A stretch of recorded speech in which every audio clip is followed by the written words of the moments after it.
नमस्कार. फंक्शन या टॉपिक मधला पुढचा पॉइंट आहे टाइप्स ऑफ फंक्शन. तर आपण फंक्शनचे टाइप्स बघणार आहोत.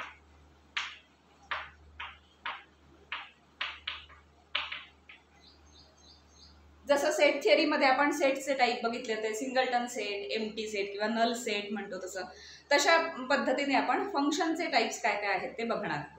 आता फंक्शन म्हणजे काय ते माहिती आहे. फंक्शन कसं लिहिलं जातं तर फंक्शन एफ जी ए जसे कुठलीही लेटर्स तुम्ही इंग्लिशमध्ये वापरू शकता. समजा एफ डिफाईन फ्रॉम असं म्हणतो आपण.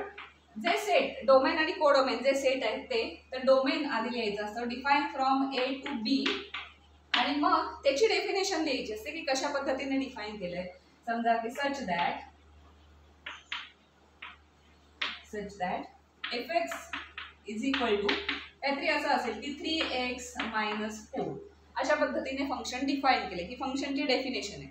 याचा अर्थ काय की डोमेन मधले कुठलेही एक्स हे पॉईंट याच्यात घातले तर फंक्शन कसं ऑपरेट होणार आहे, तर त्या एक्सला 3 ने मल्टिप्लाय करायचं, -4 केलं की जी व्हॅल्यू तयार होईल, जो नंबर तयार होईल तो नंबर कुठला असणार आहे, इमेज असणार आहे त्या एक्सची, किंवा तो नंबर ह्या कोडोमेन बी मधला असणार आहे. तर अशा पद्धतीने फंक्शन ते ऑपरेट होतं. जनरली ए मधले जे इलेमेंट्स असतात त्यांना सगळ्यांना एक्स ह्याने डिनोट केलं जातं. त्याच्यानंतर एक्स वर फंक्शन ऑपरेट झाल्यानंतर काय मिळतं आपल्याला, एफ एक्स मिळतं. तर एफ एक्स बिलॉंग्स टू कुठल्या सेटमध्ये असतो, बी, कारण एफ एक्सला आपण इमेज म्हणतो त्याची. तर एक्स हा डोमेन मधला आणि त्याचं एफ एक्स. तर ह्या एफ एक्सला इथे जसं आपण डोमेन मधल्या इलेमेंटना जनरल नोटेशन आपण एक्स वापरतो, तसं कोडोमेन मधल्या इलेमेंटसाठी आपण वाय वापरतो. म्हणजेच काय की एफ एक्स म्हणा किंवा वाय, तर y is equal to f x is equal to 3x-4. तर एक्स वाय ह्या टर्म्स कुठून आल्या, तर आपण ग्राफ बघितलेला आहे. ग्राफमध्ये एक्स ॲक्सिस वाय ॲक्सिस असं बघितलं, आणि असं कुठलंही फंक्शन असेल तर त्याचा आपण ग्राफ पण काढू शकतो. तर एक्स इलेमेंट हे डोमेन मधले जर आपण इनपुट केले, आपण हे केले 8वी मला वाटतं 9वीत किंवा 10वीत केलेले आहेत ग्राफ काढणे. त्याच्यासाठी स्ट्रेट लाईनचा ग्राफ काढायचा असेल तर काय करायचं, आपण एक्स इलेमेंट आपण इनपुट करायचो याच्यात, त्याच्यावरून वाय मिळायचा आपल्याला, y is equal to f x. तो कसा मिळवायचा, आपण त्या डेफिनेशन मध्ये ते घालायचं, मग ते सगळी प्रोसेस करायची आणि वाय इलेमेंट मिळवायचं. तर म्हणून आपण हे वाय नोटेशन असं घेतलं. तर वाय हे कुठले असतात, तर वाय हे असणार आहे कोडोमेन मध्ये. तर y is equal to f x असं फंक्शन म्हणण्याची पद्धत आहे. किंवा तुम्ही असं लिहू शकता, फंक्शनची डेफिनेशन म्हणून लिहायचं तर की फंक्शन म्हणजे काय, तर असा सेट असतो, सगळा सेट लिहितो त्यामुळे कर्ली ब्रॅकेटमध्ये अशा इलेमेंटचा सेट असतो ज्या सेटमध्ये एक्स आणि वाय आहेत. कसे आहेत, तर एक्स कुठनं आलेला असतो, तर एक्स असतो डोमेन मधला, एक्स बिलॉंग्स टू ए किंवा डोमेन असं म्हणू शकतो, and here Y belongs to B. आणि मग त्या फंक्शनला तुम्ही असं म्हणू शकता की function is defined from A to B. या दोन सेट मध्ये ते डिफाईन्ड आहे. अशी ती फंक्शनची बेसिक डेफिनेशन आणि नोटेशन्स वगैरे आहेत. तर y is equal to f x म्हणजे काय असणार आहे, इमेज असणार. एफ एक्स कधी मिळतं आपल्याला, एक्स ही व्हॅल्यू घालून ते सगळं ऑपरेट केलं की त्याच्यानंतर जी व्हॅल्यू मिळते तिला आपण एफ एक्स म्हणतो, किंवा इन जनरल तिला वाय पण म्हणू शकतो. तर आता इथे आपण टाइप्स ऑफ फंक्शन्स बघणार आहोत.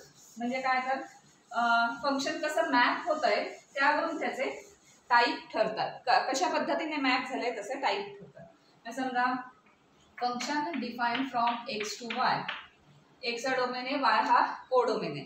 त्याला कॉन्स्टंट फंक्शन कधी म्हणायचं, पहिल्या टाईप मधलं पहिलं फंक्शन घेतोय आपण, कॉन्स्टंट फंक्शन. तर function define from x to y said to be constant function. Constant म्हणजे काय, स्थिर राहतो, जो कॉन्स्टंट राहतो. जसा इंग्लिशमध्ये अर्थ आहे तोच इथे मॅथ्समध्ये अर्थ आहे. तर कॉन्स्टंट फंक्शन कधी म्हणणार आपण, तर एक्सच्या कुठल्याही व्हॅल्यूला एफ एक्स, एक्सची कुठलीही व्हॅल्यू घ्या, या डोमेन मधली कुठलीही एक्स घ्या, फॉर एनी एक्स. आपल्याला ओ डोमेन मध्ये मात्र कुठली मिळणार व्हॅल्यू, फक्त एकच व्हॅल्यूला जाऊन तो मॅप होणार के.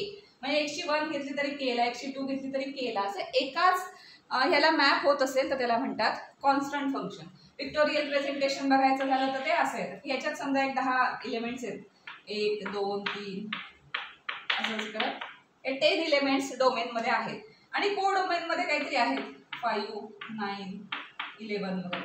पण डोमेन मधले सगळे इलेमेंट जाऊन फक्त 9लाच मॅप होत आहेत, सगळे ऑल 10 इलेमेंट्स मॅपिंग टू 9. म्हणजे काय होतं की ह्या सिंगल एका पॉइंटलाच मॅप होत आहेत सगळे, याला फंक्शन म्हणू शकतो आपण.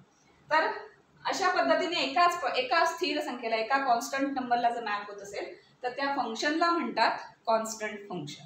सिंपल आहे की एका पॉइंटला ज्या मॅप होतं त्याला म्हणायचं कॉन्स्टंट. fx = k त्याला म्हणायचं कॉन्स्टंट फंक्शन.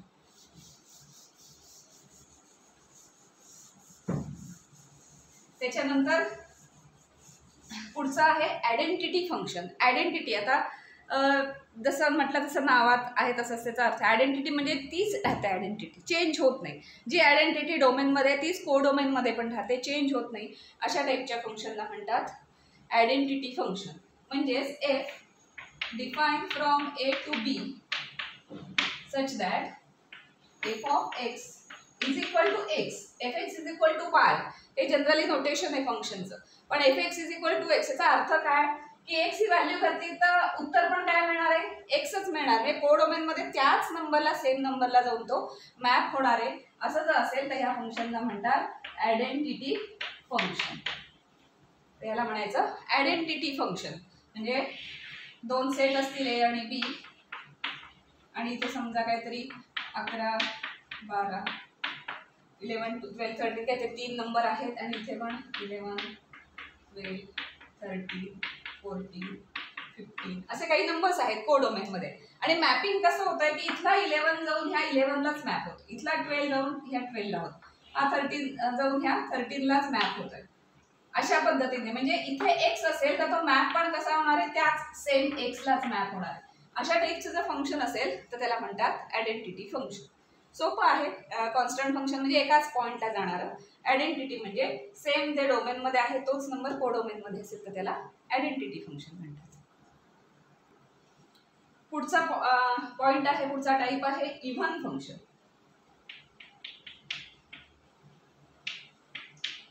असं नोटेशन पण असं घेतलं तरी चालतात. मग काही काही शॉर्ट फॉर्म आहेत मॅथ्स मधले ते तुम्ही असे वापरलेत तरी चालतात. म्हणजे इफ अँड ओनली इफ हा सगळा जो शब्द आहे त्याच्याऐवजी तुम्ही असं IEE असं वापरलं तरी चालतं. तर दॅट इज वगैरे तुम्हाला माहिती असतील आतापर्यंत, फंक्शनला हे असं यूज केलं तरी चालतं.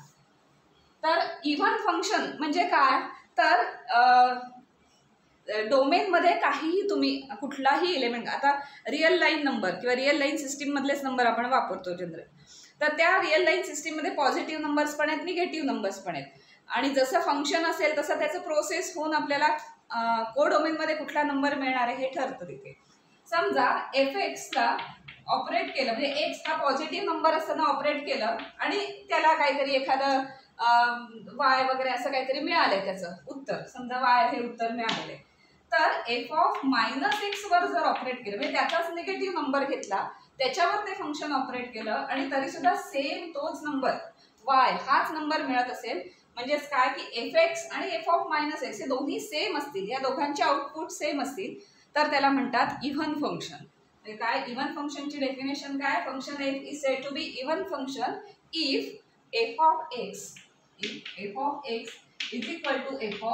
f(-x).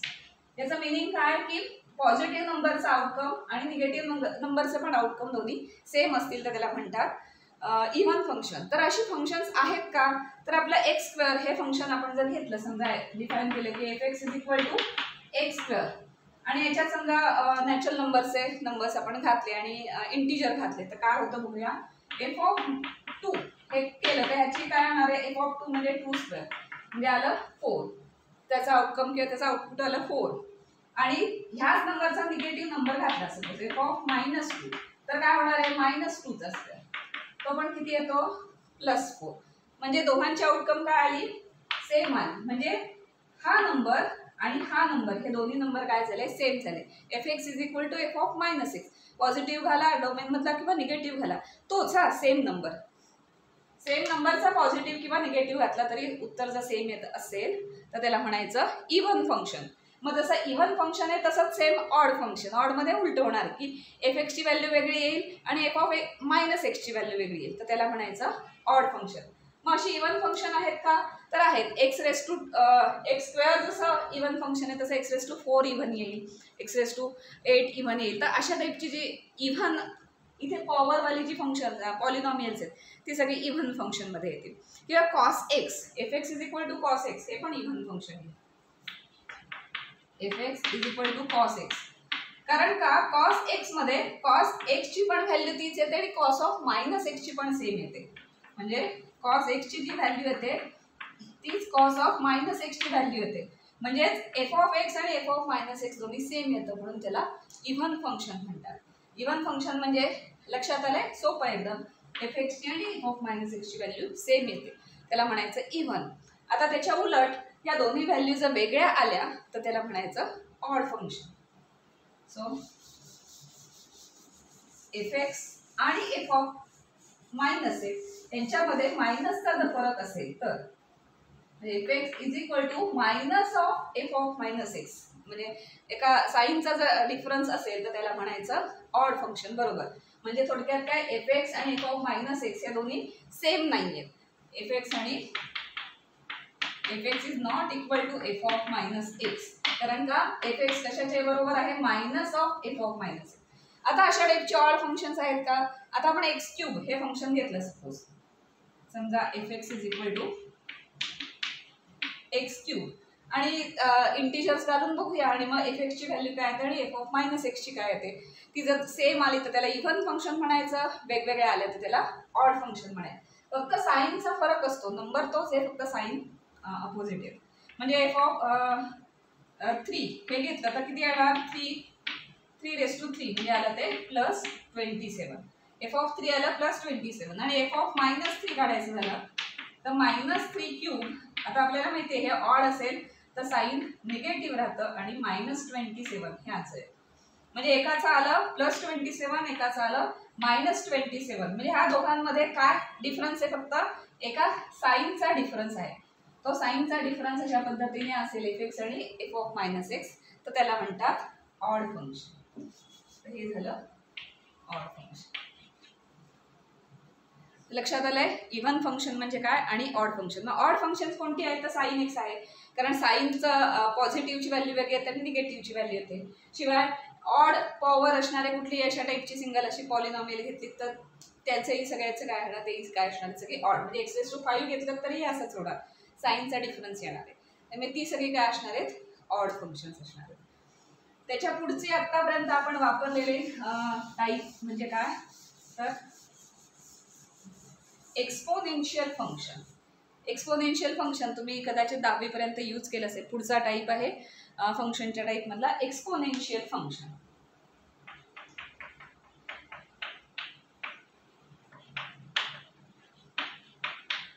म्हणजे कुठलाही a⁻x पॉवर टाईपचं जे काही फंक्शन असतं, f x is equal to a⁻x अशा पद्धतीने जे असतं त्याला म्हणतात एक्सपोनेन्शियल फंक्शन. तर कुठल्याही पॉवरमध्ये जे असेल, आता 10⁻x -101⁻y वगैरे कुठलंही अशा टाईपचं फंक्शन असेल तर त्याला म्हणतात एक्सपोनेन्शियल फंक्शन.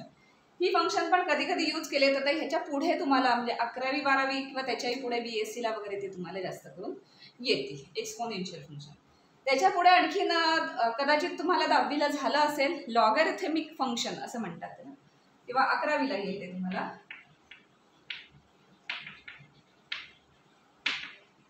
Logarithmic function. म्हणजे काय की F x is equal to log X to the base A. आता हा ए काय असतो, ए नॉट इक्वल टू 1 असा बेस असायला लागतो आणि ग्रेटर दॅन 0.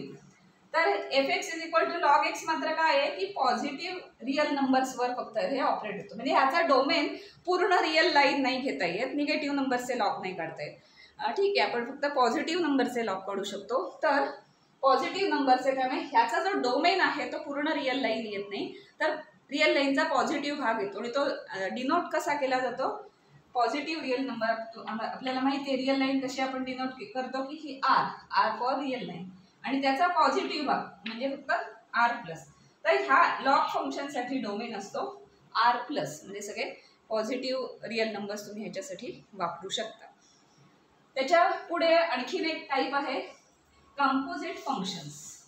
आता कंपोजिट फंक्शन हे थोडंसं वेगळं आहे. आता हे सगळे कसे टाईप झाले की फंक्शन कसं डिफाईन केलंय, फंक्शनची डेफिनेशन काय आहे आणि मग त्याचं आउटपुट काय येतं वगैरे ह्याच्यावर हे सगळे टाईप्स इथे होते. आता कंपोजिट फंक्शनमध्ये 2 फंक्शन्स इन्व्हॉल्व होणार आहेत. म्हणजे काय की समजा एखादा ए हा सेट घेतला, अजून एक बी हा सेट घेतला आणि अजून एक सी हा सेट घेतला. असे 3 सेट घेतले आणि काही फंक्शन त्याच्यावर डिफाईन केलं. तर समजा ए पासून बी पर्यंत काहीतरी एफ हे फंक्शन डिफाईन केलंय, त्याची काहीतरी डेफिनेशन आहे x+1 x², x³ -3 वगैरे कुठलीही डेफिनेशन असेल. त्याच्यानंतर बी हा डोमेन घेतला आणि त्याच्यात दुसरं फंक्शन डिफाईन केलं जी, समजा त्याला आपण म्हणूया. पहिलं फंक्शन डिफाईन केलं ए टू बी, जी हे आणखीन एक फंक्शन घेतलं त्याला पहिल्याचा जो कोडोमेन होता त्याला डोमेन केलं आणि त्याच्यावर ऑपरेट केलं आणि सी हा आपल्याला फायनल कोडोमेन मिळाला. तर ह्या दोघांचं कॉम्बिनेशन मिळून जे तयार होतं त्याला म्हणतात कंपोजिट फंक्शन. म्हणजे काय की इथे काय झालंय की F define from A to B असं दिलेलं आहे and G define from B to C. ही दोन फंक्शन अशा पद्धतीने चेनमध्ये डिफाईन झाले. हाफ सेट जर पूर्णपणे वेगळा असेल तर या दोघांचा काही संबंध येत नाही. पण एक असं झालंय की एकाचा कोडोमेन हाच दुसऱ्याचा डोमेन, अशा पद्धतीने चेनमध्ये ते डिफाईन झालेलं आहे. तर अशा पद्धतीने जर ते डिफाईन झालं असेल तर त्याला म्हणताना त्याचं नोटेशन असं घेतात, जो शेवटचं फंक्शन आहे ते आधी लिहायचं, म्हणजे जी आधी लिहायचं. कंपोजिटसाठी एक 0 सारखा एक ओ किंवा 0 सारखा एक नोटेशन आहे, जी कंपोजिट एफ असं ते दोघांचं मेन कॉम्बिनेशन म्हणून एक फंक्शन तयार होतं. त्याला म्हणायचं जी कंपोजिट एफ आणि ऑपरेट कोणावर करायचं ते एक्स वर. एक्स कशातले असणार आहे, या सेटमध्ये. आता काय होणार आहे, एक्स या सेटमधले असणार आहे, त्याच्यावर फंक्शन ऑपरेट झाल्यावर आपल्याला इथे एफ एक्स मिळतं किंवा त्याला आपण वाय म्हणतो किंवा एफ एक्स, बरोबर, इमेज मिळते. आता ह्या एफ एक्स वर जी ऑपरेट होणार म्हणजे काय, कसं ते वर्क होतं ते आपण बघूया की ह्या एफ एक्स म्हणजे ह्या f x is equal to y याच्यावर जी ऑपरेट होणार, म्हणजे जी ऑपरेट होणार कशावर, म्हणजे आपल्याला इथे ब्रॅकेट घालायला लागेल. जी ऑपरेट होणार आहे एफ एक्स वर, G is operated on F x, आणि ते ऑपरेट झाल्यानंतर आपल्याला इथे काहीतरी जी एक्स किंवा जी ऑफ एफ एक्स किंवा जी ऑफ वाय अशी आपल्याला व्हॅल्यू मिळणार. तर कशी इमेज पुढे पुढे जाते लक्षात आलंय. इथे एक्स हा नंबर होता, त्याच्यावर हे ऑपरेट झाल्यामुळे एफ एक्स मिळालं आपल्याला, त्याला आपण वाय म्हणूया त्या एफ एक्सला. त्या वाय वर हे आता जी फंक्शन ऑपरेट झालं आणि मग पुन्हा एक पुढची एक इमेज मिळाली, ती झाली जी ऑफ वाय. त्यामुळे एफ एक्स म्हणजे वाय म्हणजे जी ऑफ वाय ही आपल्याला एक इमेज मिळाली. त्यामुळे कंपोजिट फंक्शन कसं हे होतं, तर पहिल्या डोमेनमधनं नंबर घेतला जातो किंवा एलिमेंट घेतला जातो, त्याच्यावर एक एक फंक्शन ऑपरेट होऊन सगळ्यात फायनल कोडोमेन हा असतो. जो सगळ्यात शेवटचा कोडोमेन असेल तो फायनल कोडोमेन असतो आणि इमेज त्या फायनल सेटमध्ये मिळते.